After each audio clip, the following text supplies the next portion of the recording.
Типичный случай. 17 часов и 14 минут. Вас приветствует программа «Типичный случай». Меня зовут Ольга Журавлева, и случай действительно типичный. Я предложила такой вариант, как «хвалить нельзя, наказывать» без запятой, и наши слушатели откликнулись, что запятую-то здесь поставить не так просто. Воспитание детей хвалить нельзя, наказывать. В последнее время прочитала несколько диаметрально противоположных статей на эту тему, от какого-то открытия ученых, что хвалить слишком сильно нельзя, это портит ребенку самооценку. Хвалить надо правильно. Хвалить хорошо, но тоже нужно умеючи. По поводу наказаний от полного отсутствия до тоже точечных и очень тоже правильных наказаний. Действительно, некоторые утверждают, что совсем без наказаний невозможно, просто невозможно с ребенком совладать, а кто-то считает, что с ребенком всегда можно договориться. Ну, наверное, еще и от ребенка зависит. Я так подумываю, что, наверное, есть дети, которые с раннего возраста вполне, понимают то, что им говорят, и реагируют достаточно адекватно. Опять же, что считать наказанием, как верно заметил один из наших слушателей, что считать похвалой, что считать наказанием. Если по всякому поводу тебе говорят, что ты хороший мальчик, послушная девочка, или там красавица, или еще что-нибудь, это, наверное, как похвала уже не учитывается. Это просто сотрясение воздуха.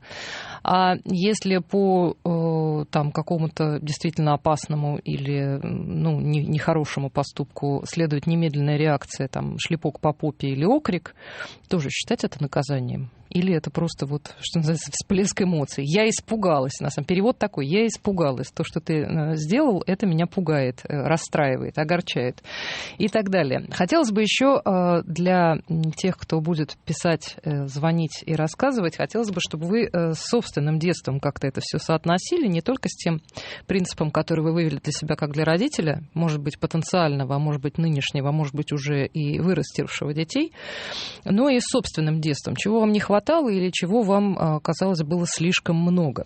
Писали наши слушатели следующее. Эхофил пишет: прав ли я, если считаю наказанием для ребенка только лишение его некоторых удовольствий, да и то на короткое время. То есть я отрицаю все виды наказания, связанные с болью, насилием и так далее. И очень важная приписка: воспитали с женой 3 детей, и проблем не было, все выросли достойными людьми. Человек, уже имеющий, прямо скажем, достаточно солидный опыт, все равно не совсем уверен, что он прав. Хотя вроде бы с детьми все в порядке. Мне кажется, что подход достаточно адекватный. Опять-таки, мы не знаем, какие это были дети. Может быть, такие родились ангелочки и не требовали никаких усилий. Такое тоже, наверное, случается. Доктор Хоррор пишет: что значит хвалить, а что наказывать? Вам каждый даст свое определение. Мне повезло вырасти без отца, так до сих пор исправляю и сам уже ищу то, что мать была дать не в силах. Кстати говоря, никаких гарантий, что будь у вас отец, он бы вам это мог дать. Совершенно не обязательно, что просто по половому признаку человек даст вам ту долю воспитания, которую вы себе представляете необходимой. Я знаю миллион случаев, когда мать нас все время ругала, отец нас там от нее защищал, прятал и так далее. Это что? Это это правильный баланс? Или там, я не знаю, отец нас бил, а мать нас всегда баловала, или еще что-нибудь. Всякое бывает, поэтому я думаю, что так гипотетически можно предположить, что мать была не в силах дать чего-то, что мог бы дать кто-то еще. Было множество ситуаций, которые оставили во мне кучу жутких комплексов, с которыми приходится бороться до сих пор. Неуверенность в себе, неспособность дать физический отпор и так далее. Мать не может дать такое сыну. По поводу физического отпора. Я до сих пор панически боюсь драк. Вы знаете, я просто в утешение хочу вам сказать, что есть большое количество людей, которые выросли в полной семье и не умеют дать физический отпор, даже если в этой полной семье у них были не только оба родителя, но еще и старшие братья и сестры. Бывает и такое. В том числе в случаях, если, например, старшие братья и сестры, там по своим каким-то представлениям этого самого младшего воспитывали по-своему. И человек, например, не может дать физический отпор или испытывает страшное отвращение к насилию вообще как таковому, или еще к чему-нибудь. Так что здесь тоже все неоднозначно.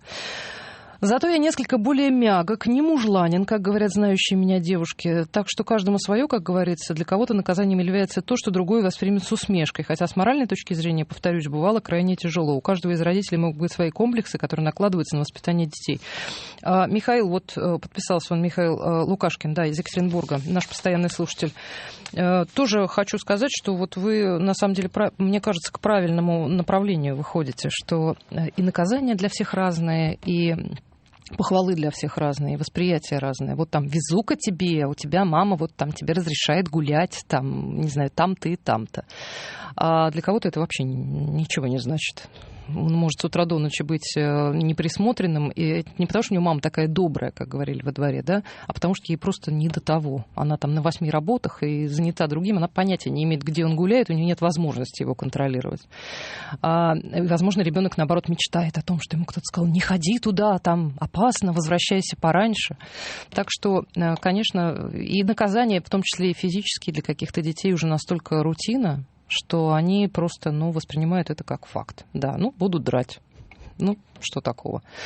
Если не наказывать моего бандита, то на шею сядет, пишет Сергей Солодовников. Интересно, как? Много ли весит? А главное наказание — лишение компьютера. А психотерапевт посоветовал говорить ребенку: ты меня расстраиваешь, или я доволен, ты меня обрадовал. Сергей, на самом деле, вот ты меня расстраиваешь, доволен и обрадовал, это не такая простая штука, и психотерапевт, в общем, тоже вам подсказывает интересную мысль. Я вам скажу, я наблюдала сцену с одной девочкой, которую тоже никто физически, конечно, не наказывал, там ничего, но за какие-то проступки, в том числе там школьные какие-то упущения, ее периодически лишали там то компьютера, то там ноутбука личного, то еще чего-то. И я помню, как она мне высказывалась, что этих родителей не понять. То дают компьютер, то отбирают. Как будто бы она не воспринимала это как наказание и как следствие неких ее поступков. Возможно, девочка была просто достаточно продвинутая, чтобы повернуть это по-своему. Хвалить и любить надо обязательно. Наказание должно быть не физическим, а лишением удовольствия на какое-то время. Вот и Ирина из Екатеринбурга поддерживает нашего эхофила в этом смысле. Ребенка нельзя ни наказывать, ни хвалить за что-то. Наказанием считается все, что отличается от сочувствия. Ольга, это интересно. Это не значит, что не надо принуждать к каким-то правильным действиям. Хвалить надо просто так, а за дела надо благодарить, а не хвалить. Интересный подход. Хотя кто-то, наоборот, говорит: хвалить просто так, просто ты мой хороший. Это вообще не похвала и ни о чем. А вот если ты мне очень помог, в этом смысле похвалить, да, вот молодец, что вот это сделал, потому что я вот не справлялась, или ты так хорошо сделал, я бы сама так не смогла. Вот это вроде бы конструктивная похвала. Это вот оценка действия, как конкретного действия, а не в целом тебе, потому что хвалить ребенка за то, что он такой красивый, такой умный, так на папу похож, вроде бы не обязательно. Наказывать меня бесполезно, пишет Илья. Мне нужно было объяснить, почему я не прав, а похвалы я терпеть не мог и не могу до сих пор. Я в конце концов для себя стараюсь, а не для чьей-то реакции. Илья, вот вы на правильную кнопочку нажали. Действительно, есть тоже такая история. Одна из учительниц решила в классе вот эту похвалу, попробовать, сконцентрироваться на том, что детей нужно хвалить. Там кто доску помыл, кто там ответил, кто что-то еще сделал. И у 6 там разных детей реакция была разная. Один обиделся, что его хвалят за какую-то ерунду, которую он и так прекрасно делает, и ему совершенно это вообще ничего не стоит. Другой счел, что хвалить за доску, конечно, глупо, можно было бы оценку повыше поставить. Третий еще что-то такое. То есть все дети восприняли по-разному. Естественно, еще из своей семьи вынеся какое-то представление о том, что есть похвала и за что вообще положено хвалить. У Толстого в детстве, пишет Илья, есть прекрасное описание наказаний в отношении детей и отношения детей к ним. Карла Ивановича любили и не обижались на него, а вот месье Жером испытывал удовольствие от того, что наказывает. Естественно, к нему и его наказанием отношение было презрительное. Тоже верно, Илья. Вот, кстати, если какие-то посещают такие вот сложные мысли, я не понимаю, что происходит. Иногда, если не можешь собственное детство проанализировать, можно вот хорошую литературу поанализировать и представить себе вот эти разные ситуации. Я уж не говорю про душераздирающие описания наказаний в разной литературе условно-детской. Детство Тёмы. Там очень такой драматический есть момент. А потом у Крапивина в «Журавленке и молнии», по-моему, так это Крапивин, да, была вот эта тоже ужасная драматическая история, когда отец сорвался и избил сына, и они в течение нескольких месяцев не могут наладить контакт. Это очень сложный процесс. И автор очень хорошо описывает состояние ребенка, который это воспринял именно как оскорбление, а не как наказание. Именно как разочарование в отце, а не как то, что вот он плохо поступил, вот за это его там наградили. Это очень тоже интересно. Я никогда не ругаю детей. Если в чем-то успел, хвалю. Если нет, помогаю. Лучше заставить думать, чем страдать. Евгений, заставлять ребенка страдать, это действительно, мне кажется, не лучший путь. А давайте, вы знаете что? Вы выскажетесь вот на какую тему. Я предлагаю голосование. К какому утверждению вы скорее себя отнесете? Меня в детстве недостаточно хвалили, тогда 660-06-64. Вот вы считаете, что вас недостаточно хвалили. Я сразу скажу, если кто-то считает, что у него детство было идеально, может не принимать участие. Но, тем не менее, вы считаете, что вас в детстве недостаточно хвалили, тогда 660-06-64. Если вас недостаточно наказывали, 660-06-65. Начался подсчет ваших голосов. Еще раз, можете ли вы сказать, что вас в детстве недостаточно хвалили? Тогда 660-06-64. И если вы можете сказать, что вас в детстве недостаточно наказывали, тогда 660-06-65. Хотелось бы побольше голосов, чтобы представить себе вот этот вот расклад среди бывших детей. Вообще с бывшими детьми всегда интересно поговорить, потому что когда мы становимся взрослыми, мы вроде бы забываем, что мы ими были, и что все те же ситуации, которые мы сейчас с таким умным видом излагаем, что вот дети должны быть такими или сякими, вот они должны слушать. Если их повернуть на себя самого, то ситуация становится совсем другой. И очень многие забывают о том, что это было. Некоторые считают, что как раз вот эти наказания, которые применялись во всяких общественных организациях, пионерские лагеря, детские сады. Там все было, там система наказаний была. Я помню, что в пионерском лагере нужно было там приседать с тумбочкой, стоять в ночной рубахе, значит, в коридоре, потому что в палате разговаривали после отбоя, еще что-то. Но эти наказания, надо сказать, воспринимались достаточно легкомысленно. И я не помню, чтобы кого-то это отвратило от мысли разговаривать или не разговаривать после отбоя. Но, тем не менее, вы считаете, что вас в детстве недостаточно хвалили, тогда 660-06-64. Ну и, возможно, вы считаете, что вот из-за этого у вас какие-то проблемы возникли во взрослой жизни. Или вы считаете, что вас в детстве недостаточно наказывали. 660-06-65.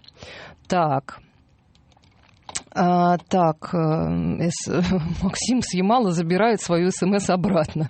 Я не знаю, какая была СМС, но если вы ее забрали обратно, читать не буду. Ольга пишет, любое наказание действует в обратную сторону, становится только хуже. Если вы говорите, что не будешь смотреть мультик, пока не сделаешь уроки, это принуждение. Если получил 2, не будешь смотреть мультфильм неделю, это наказание. Ну да, вы знаете, вот что касается принуждения, здесь тоже есть, мне кажется, опять-таки нормальный подход, если никто не в истерике из 2 сторон противоположных, и человек говорит, вот я бы вот сейчас пошел, а ты вот сделал то, что ты должен был сделать? Ну давай ты сейчас быстренько сделаешь, я тебе даже могу помочь, если там какие-то есть вещи, а потом пойдешь. Ну то есть вот сейчас ты не можешь пойти просто вот по обстоятельствам, у тебя есть вот это и это. Вот ты сейчас это сделаешь, потом пожалуйста. Это принуждение, это наказание. Мне кажется, это просто обычный выбор последовательности действий. Это нужно сделать сейчас, потому что когда ты вернешься, тебе это будет уже сложно сделать. Будет поздно там или еще что-нибудь. Не обижайте детей. В старости будет стыдно. И с годами все стыднее, пишет Петр из Челябинска. Наверное, что-то знает. Меня почти не наказывали, но именно тогда, когда не провинилась, провалила экзамен в художественную школу, бабушка наказала. Глупость, пишет Екатерина из Москвы. И вот представляете, такую вот совершишь глупость с ребенком, он всю жизнь будет помнить. Вот накажешь за какую-нибудь ерунду, за то, в чем он действительно не виноват. И мне кажется, что лучше пропустить одно наказание, чем одно лишнее сверху навесить. Это, кстати говоря, с судопроизводством такая же история. Лучше отпустить виновного, чем наказать невинного. Это с детьми, мне кажется, тоже очень важно. Вы знаете, голосование уже абсолютно очевидно, и я готова его огласить. Товарищи дорогие, это тоже всем хозяйкам на заметку. 93,7% считают, что их недостаточно хвалили. И только 6,3% считает, что их недостаточно наказывали. Это говорят уже взрослые люди.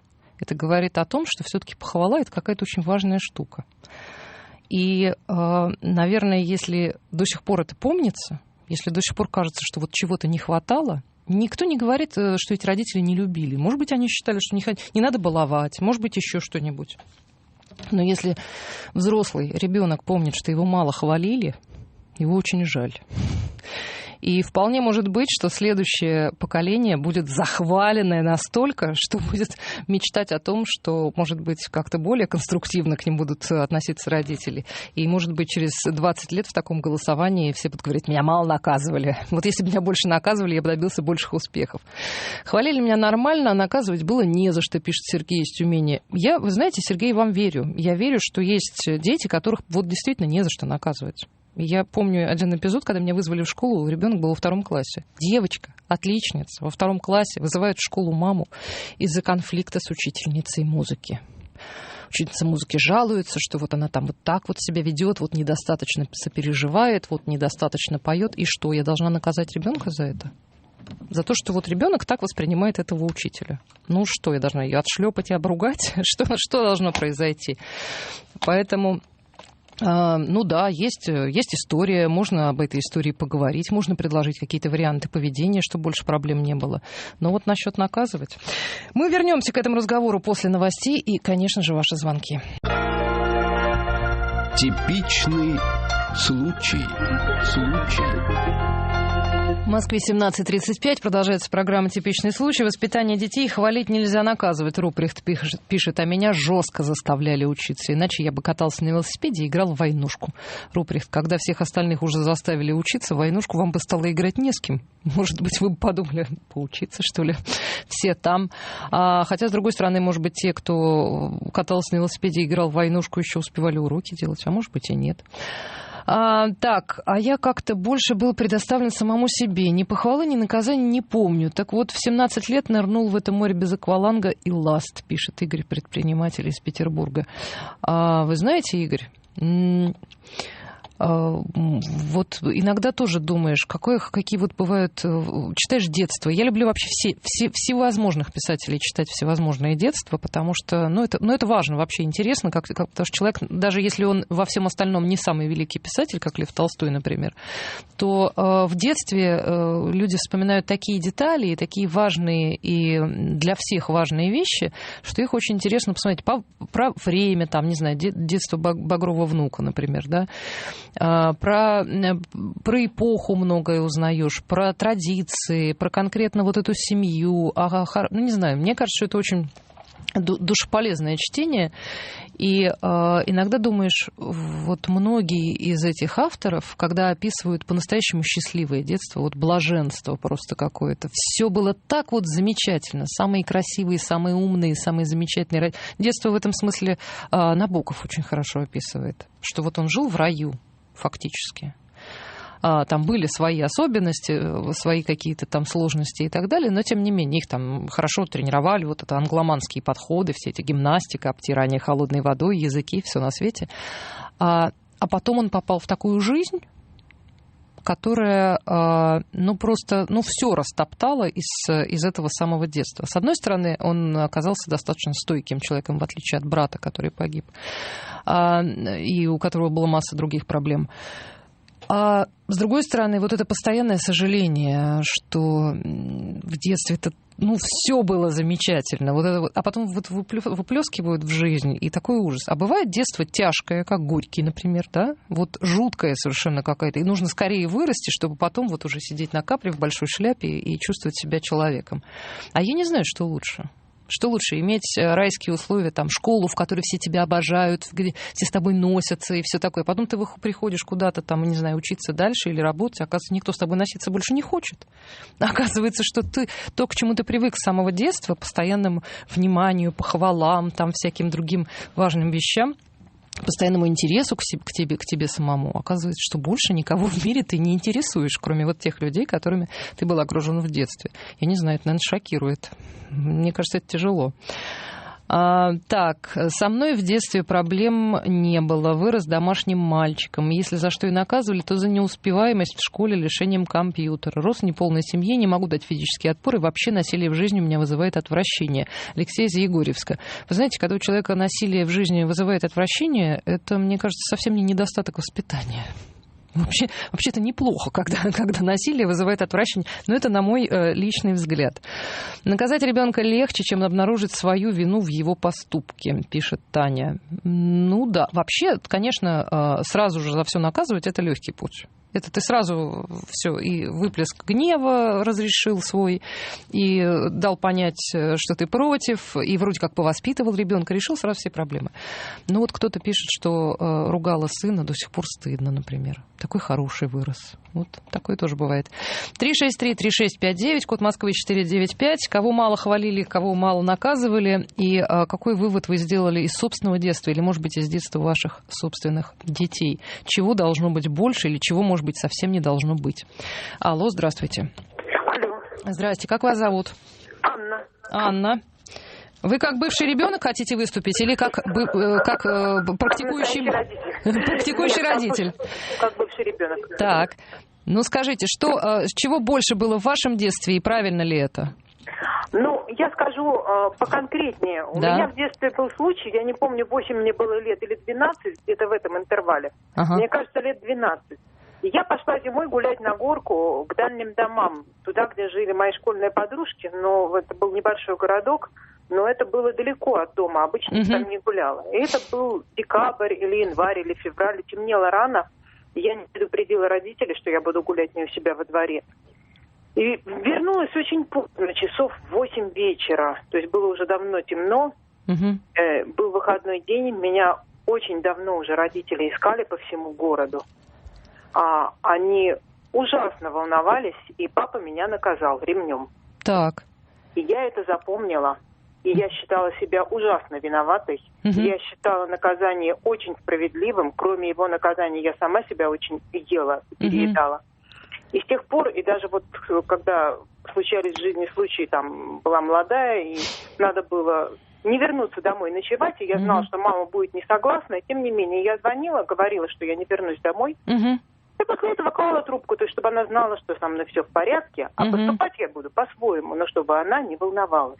А с другой стороны, один мой знакомый рассказывал мне аналогичную ситуацию, когда ему было лет 9, и его мама послала к бабушке, и он до 9 вечера играл с ребятами в футбол, а бабушка... Ой, Анна, оборвался звонок, какая жалость, Господи. Вот по поводу волнений, вы знаете, что я скажу? У меня был такой момент, ну, во-первых, я тоже приходила не в то время, когда было положено, и гуляла, возможно, не там, где надо.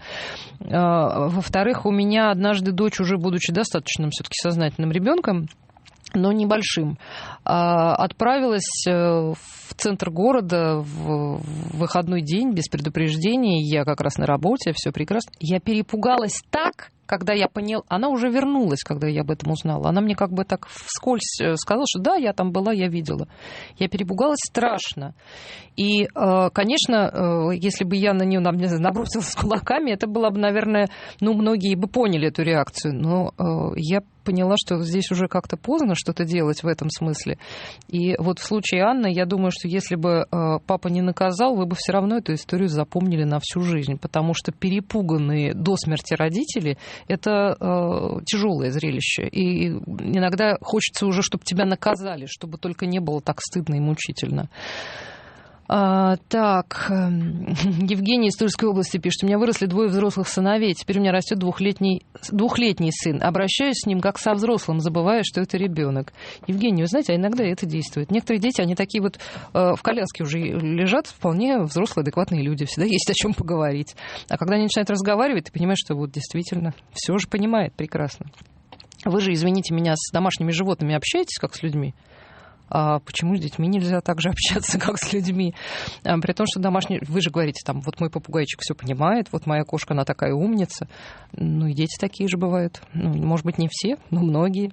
363-3659. Бывшие дети и практикующие родители или практиковавшие не так давно. Рассказывайте, хвалить, наказывать. Бывают ли случаи, когда без наказания нельзя, или когда похвалы очень не хватает? Алло, здравствуйте. Алло. Здравствуйте. Здрасте, как вас зовут? Юрий из Питера. Да, Юрий, слушаем вас. Я по поводу детей, воспитания детей. Да. И у меня есть важнейшая штука, которая пока вскользь везде и всюду, от книг до книг. Она касается битья детей. Нужно ли их бить или нет. И вот с этим связана моя речь. Она займет 1 минуту. Да вы уже в эфире, вы можете ее излагать совершенно свободно. О Господи. Ну хорошо. Значит, меня били в детстве трижды, отец, 3 раза каждый, да? Разумеется, я не понимал, за что. Именно по этому причине я обращаюсь сейчас к родителям. Не бейте ребенка. Простите, пожалуйста, Юрий, можно вопрос? Вы говорите, что, естественно, вы не понимали, за что. То есть это была спонтанная реакция? Моя реакция? Нет, родителя, отца. То есть он просто вот чем-то возмущался и набрасывался, что называется, с побоями. Нет, это все правильно. Но он-то поступал правильно. Почему? Он поступал правильно.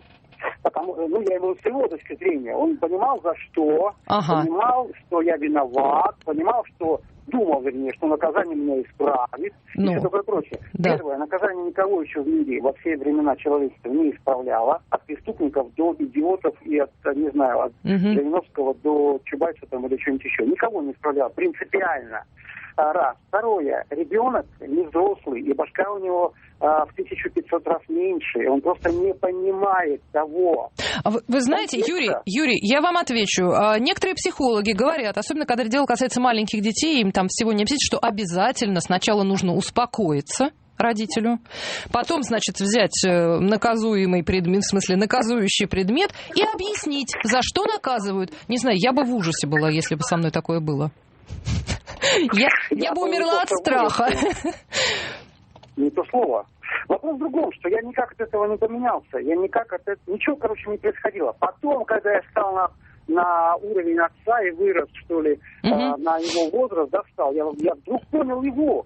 Во-первых, это слабость, да, во-вторых, это недостаток ума, в-третьих, недостаток воспитания, в-четвертых, это недостаток духовности, если хотите. Духовности. На самом деле, я вполне допускаю, что достаточно одной слабости, чтобы все это объяснить. Человек просто не понимает, как поступить. Это все-таки не объяснение, и не утешение, и не объясняет всего. Не утешение, согласна. Не бейте ребенка. Я обращаюсь к родителям. Перечитайте Эрика Бёрна, люди, которые играют в игры. Перечитайте. Вы четко поймете, почему нельзя бить Хорошо. ребенка. Юрий. Я сказал как дилетант, я не профессионал. Я понимаю, Юрий, но вы как человек, который пережил насилие, извините, это называется именно так. Да. Скажите, пожалуйста, что касается... Я понимаю. Скажите, пожалуйста, а если вот вспомнить, у вас были вы получали от отца какие-то вот похвалы, которые вы помните? Вот за что-то он вас хвалил? Конечно, да. Безусловно, вот я из того типа мужчин, которые не получили мужского внимания, не получили того, что вот сейчас вначале Ольга говорила, что не хватает какого-то там мужчины. Да. И не факт, что если бы он был в семье, то он бы получил. Так вот, я из тех которые не получили абсолютно. И поэтому мне дико было важно, и поэтому мне глубочайшим образом запомнились те похвалы, которые он сказал. Там тоже 2-3 раза за всю жизнь. Я после 17 лет уехал из провинциального города в столицу, и мы с ним не виделись. Так вот, я их помню, конечно. Понятно. Все эти 2 или 3 случая, повторяю, глубочайшим образом. Но это опять же не повлияло. Повлияло одно. Это подспудный пример того, что делает папа, мужчина, личность. Пример того, что делает мама, женщина, личность и все такое прочее. Что они делают? Это, конечно, понятно. Пример — это, конечно, самое важное. Спасибо большое, Юрий, за этот звонок и за эту исповедь. Я тоже вот обратила внимание, что Это наблюдаешь довольно часто на улице, когда мамы идут за руку еще с маленькими детьми, и достаточно молодые мамы, может быть, не бог весть какие широко и глубоко образованные, может быть, они сами не ожидали, что они станут мамами так рано. И вот это вот постоянное дергание там полуторагодовалого, там 2-летнего ребенка с криками, иногда с матом, не без этого бывает такое. И там вроде бы вещи, которые они пытаются внушить ребенку, они такие хрестоматийные, там, не надо драться, поделись лопаткой, не бросай, там, еще что-то такое. Но эти же мамы не делятся лопаткой с соседними мамами, вступают в драки с ними, бросают то, что они там, не знаю, то, что они тут ели или еще что-то, вот эти вот огрызки и бумажки и так далее. Как они могут убедить ребенка, что так делать нельзя, если мама только так и делает? И поэтому, когда в какой-то момент на площадке вдруг я слышу вот среди этого гомона раздается не очень трезвый крик: «Ты, дескать, откуда таких слов набрался?» Да я вас умоляю, это тот язык, на котором вы говорите. Поэтому рассчитывать на то, что ребенок вырастет другим, потому что вы его будете правильно воспитывать, я думаю, не стоит.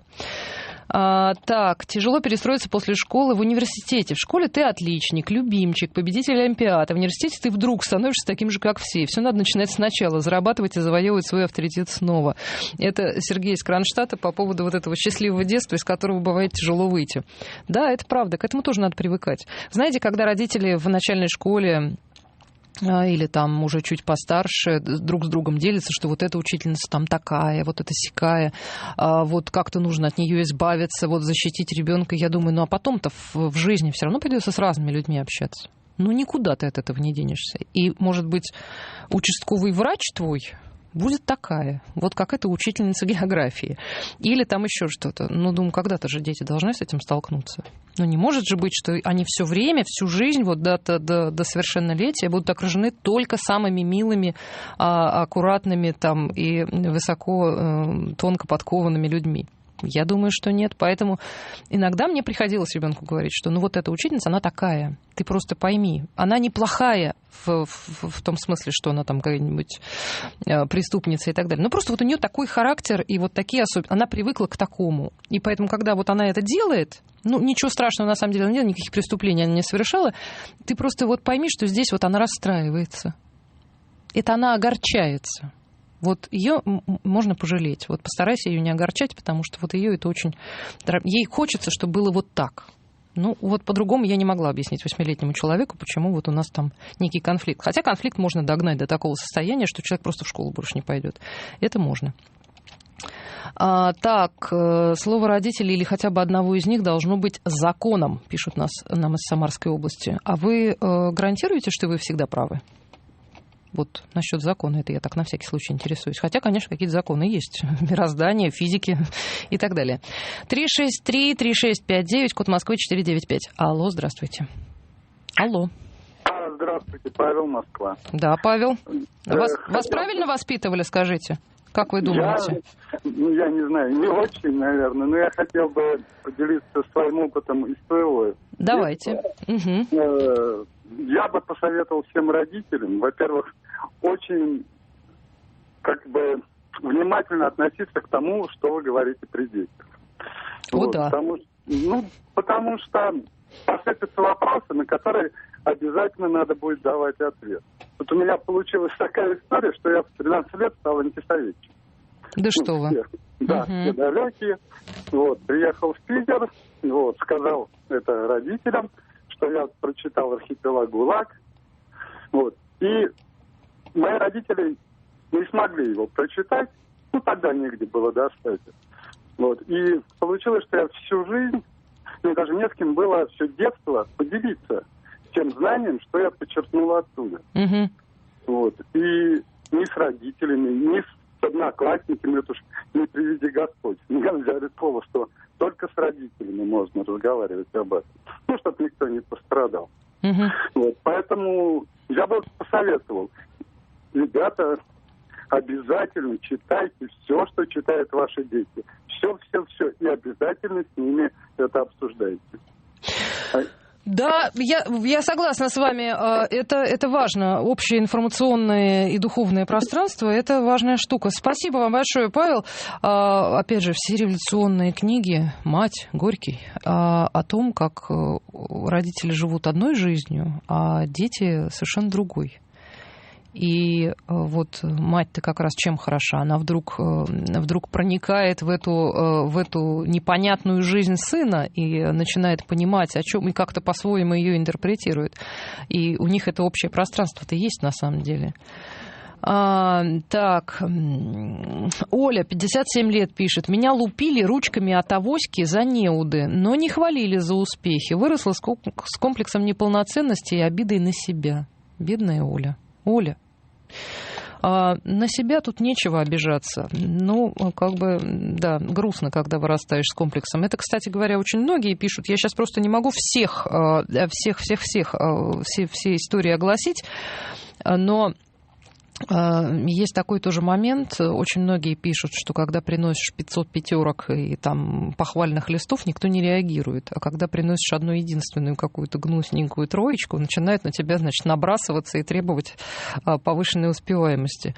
Я уверяю вас, дорогие родители, если ребенок все время приносит пятерки, во-первых, вы обращайте внимание по каким предметам, как часто, то, скорее всего, тройка или двойка – это случайность. И она совершенно поправима. И если вы радостно скажете, ну ты же у меня, ты же с головой, ты же все исправишь, все отлично, я думаю, это подействует не хуже, чем если вы наброситесь или броситесь озимь и будете рвать на себе волосы, там ты опозорил семью и так далее. Я думаю, что вообще оценка в школе – это такая вещь, прямо скажем, ну, не самая важная для здоровья и будущего счастья. Одна единственная оценка. Так, самый идеальный вариант – это когда наказывают кого другого, брата, друга, а ты видишь и наматываешь на ус. Так делать негоже. И тебя за это хвалят и ставят в пример. Илья, ничего себе! Вы не пробовали в дипломаты пойти? Мне кажется, у вас такой изворотливый очень склад ума. Мой отец исполнял роль плохого полицейского. Мама хорошего. Отца я презирала. Его строгость не вызывала никакого уважения. А маму, которая доверяла мне и во всем поддерживала, люблю безмерно. Все друзья завидуют нашим отношениям. Пряник лучше кнута. Ну, вообще ужасно, да, когда с одной стороны часть людей пишет, вот, я вырос в неполной семье, я был лишен того всего, потом другие люди, выросшие в полной семье, совершенно этому не рады и говорят, что одного из родителей перезирали. Вот ужас-то. Так, Ольга из Австралии пишет, если учительница огорчается и отыгрывается на детях, она просто не имеет права работать в школе. Ольга, нет, она огорчается от того, что дети недостаточно сопереживают тому, что поют, а дети недостаточно сопереживают, потому что песня дурацкая. Но объяснить учительнице, что песня дурацкая, мы не можем. Не потому, что она не может работать, она хороший человек, все, музыка, все замечательно. Но это идеологически. Ребеночек был несколько умнее, чем нужно в этом возрасте. Вот и все. Это совершенно никак не говорит о профпригодности или непригодности учительницы. Так, нужно хвалить и наказывать. Главное, за что, когда и как. Слушаю вас и радуюсь, что прочитала пару хороших книг по этим вопросам, сопоставив их со своим опытом, пишет Вика из Пушкина. Вы знаете, книги тоже разные, по-разному полезные бывают. Я вот, например, люблю, ну, то есть как люблю, в больших кавычках люблю, когда люди цитируют какого-то, ну, там, не знаю, какой-то авторитет, возможно, даже авторитет ничего подобного не говорил, и пользуются этим правилом как главным аргументом. Вот ребенок там до такого-то возраста король, потом раб, потом друг. Но если разбираться каждый раз, что под этим понимать, то выясняется, что это все работает не совсем так. И понятно, что в определенном возрасте ребенок не может, там, не знаю, исполнять каких-то заданий по дому и так далее, с ним надо договариваться, его надо отвлекать, а бить-то его бессмысленно, кстати, во всех 3 случаях. И когда он раб, тоже не имеется в виду, что он раб и служит на тебя. И вообще, по-хорошему, он друг должен быть с самого начала. Но разбираться не хочется. Хочется пользоваться вот такими клише, да, вот мало тебя драли, или там вот то, что говорила тетушка Полли по поводу Тома Сойера, что кто мало дерет, там, ребенка, кто жалеет розы, кто, значит, его в ад отправляет. Ну, в общем, что-то в этом роде. Хотя вот она-то как раз наказывать совсем не хотела и не любила. Племянницу жены, ребенка со сложным характером никогда не наказывали. В результате из детсада девочку выгнали. Она сбегала оттуда. А сейчас в 9 классе сентября почти весь год не училась. Якобы больна, простужена, часто в холод сидела перед открытым окном. Надо наказывать, но только за дело. Сергей, а вы хотите за что наказать девочку? За то, что она сидела с открытым окном? 9-классницу? Каким образом? Вот мне просто интересно. Вот правда, мне интересно. С детского сада выгнали тоже, в общем, бывает разное. Но есть масса причин. И в детском саду может быть причина, и в родителях может быть причина, и в здоровье ребенка может быть причина. Если уже с детского сада были проблемы, то, может быть, стоило бы этим как-то позаниматься. Нет, можно, конечно, выдрать, но боюсь, что не поможет. Родители всегда говорили: решай сама. В итоге почти всегда все делала так, как, наверное, они хотели. Им очень благодарна за такой подход, пишет Саша. Да, вы знаете, Саша, к сожалению, профессиональных родителей очень мало. И даже когда профессиональный педагог сталкивается с какими-то проблемами в собственной семье или профессиональный психолог, он все равно с этими проблемами сталкивается. Нет абсолютно идеальных ситуаций. Но у кого-то есть чутье, а кому-то везет. Я хочу, чтобы вам всем повезло. А самое главное, что я хочу сказать, что если вы сердитесь на ребенка, я думаю, что это надо, как бы это сказать, надо как-то проартикулировать, чтобы было понятно, что вы сердитесь и за что конкретно. Если вы расстроены, если вы огорчены, если вы, наоборот, гордитесь им, если вы хотите его похвалить и не знаете, как это выразить. Самое главное, чтобы это не было формально, мне кажется. Что очень важно, что и ваше расстройство, и ваша радость, это было как раз тот момент, когда вы действительно это испытываете. Почему вот эти отложенные наказания, мне кажется, немножко жуткими? Это то, что описывал Альфред Хичкок в своих детских воспоминаниях. В иезуитском пансионе так было принято. Они записывали в специальный кондуит все прегрешения мальчика, которые за неделю там совершены, а наказывали в субботу розгами. И начиная с пятницы ребенок, уже покрытый холодным потом, вот ожидал этого самого... Ну, он, может, еще и с понедельника ожидал, если он вовремя нашалил. Сказать, что от этого Альфред Иванович вырос спокойным, доброжелательным и приятным во всех отношениях человеком, я не скажу. Но зато он узнал, что такое саспенс. Это отложенный ужас, когда ты понимаешь, что ужас неизбежен, и ждешь его. Я вот никакому ребенку такого ужаса не пожелаю. Ну, а вас всех приглашаю, если хотите, в следующую передачу. В следующем часе мы будем с вами говорить о безопасности на природе. Вы будете делиться своим опытом. Вот такой случай.